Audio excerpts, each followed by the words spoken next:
নমস্কার। রাহু হচ্ছে কলিযুগের রাজা। যার প্রতি মেহেরবান তাকে তো পালোয়ান করেই ছাড়বে। রাহু সম্বন্ধে লোকের ভুল ধারণা যে আমার তো রাহুর দশা, থাকুক না, তাতে কি যায় আসে। রাহুর এনার্জিটাকে লক্ষ্য করবেন। রাহু আপনার থেকে কি চায় এটুকু বিচার করবেন।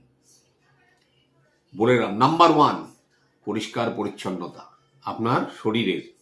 নাম্বার 2 পরিষ্কার পরিচ্ছন্নতা আপনার বাসস্থানের। নাম্বার 3 পরিষ্কার পরিচ্ছন্নতা আপনার শৌচালয়ে। এইগুলো রাহু ডিমান্ড করে আপনার থেকে। আর কি চায় আপনার থেকে? যে কোনো কর্মে ফোকাস থাকুন। আপনার নিজের যোগ্যতা অনুযায়ী যেটা আপনার প্রফেশন সেটাকে বেছে নিন, তার প্রতি ফোকাস করুন, তার বাইরে যাবেন না। যারাই নিজের একাডেমিক কোয়ালিফিকেশন, একাডেমিক ব্যাকগ্রাউন্ডকে অ্যাভয়েড করে অন্য কোনো লাইনে যেতে চেয়েছে, সাকসেস রেট কিন্তু 0.1%। নোট ইট। আপনার সময় লাগতে পারে, কিন্তু ধৈর্য ধরে ওই এক পথে পড়ে থাকুন। যে আপনার যদি কোনো লাইন এক্স হয়, তো আপনি এক্স লাইনের বাইরে যাবেন না। আপনার এক্স এর পরে ওয়াইও একটা লাইন হতে পারে, that must be an additional. এটা খেয়াল রাখবেন। জীবনের লক্ষ্যকে যখন স্থির করবেন, মানে কোনো একটা ফোকাসড, সাকসেস আপনাকে কেউ আটকাতে পারবে না। না আপনার রত্ন ধারণের জরুরত দরকার হবে।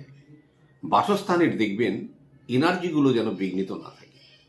কেন বাসস্থানের যখনই এনার্জি বিঘ্নিত হয়, বাসস্থানে সানলাইটের প্রবেশ যদি না হয়, অনেক নেগেটিভিটির প্রভাব কিন্তু মনের উপরে পড়ে। এগুলো আমরা দেখেছি।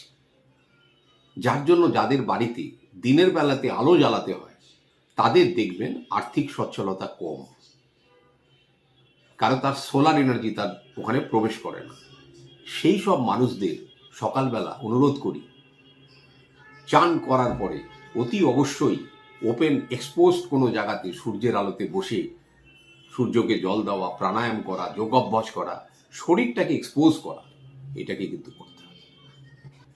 ব্যাপার হচ্ছে যে সূর্যের আলো হচ্ছে সোলার এনার্জি। সোলার এনার্জি আপনার সোশ্যাল রিলেশন, আপনার স্ট্যাটাস, আপনার লোকের সঙ্গে আপনার সম্পর্ক, সেগুলোকে তার থেকে এনক্যাশ করা। তো যখনই আপনার এই সোলার এনার্জিটা বিঘ্নিত হয় না, তখন আপনার জীবনে লক্ষ্য তো স্থির থাকবেও না, কোনো কাজের সঙ্গে কোনো যোগাযোগ হবে না, যার জন্য আপনার ম্যাগনেট এনার্জিটাও ফেল করে যায়। এতেই আপনার মঙ্গল। এগুলো একটু নিজের জীবনে অ্যাপ্লাই করুন, আর একটু কমেন্ট করে সবাই যে জানান না এর থেকে কি আউটপুট, কি পেলেন আপনি। নিজেকে পজিটিভ রাখুন সবসময়, মনটাকে স্থির রাখুন, লক্ষ্যে স্থির থাকুন। জীবনে সাকসেস আসবে, আজ নয়তো কাল। নমস্কার, সবাই ভালো থাকুন।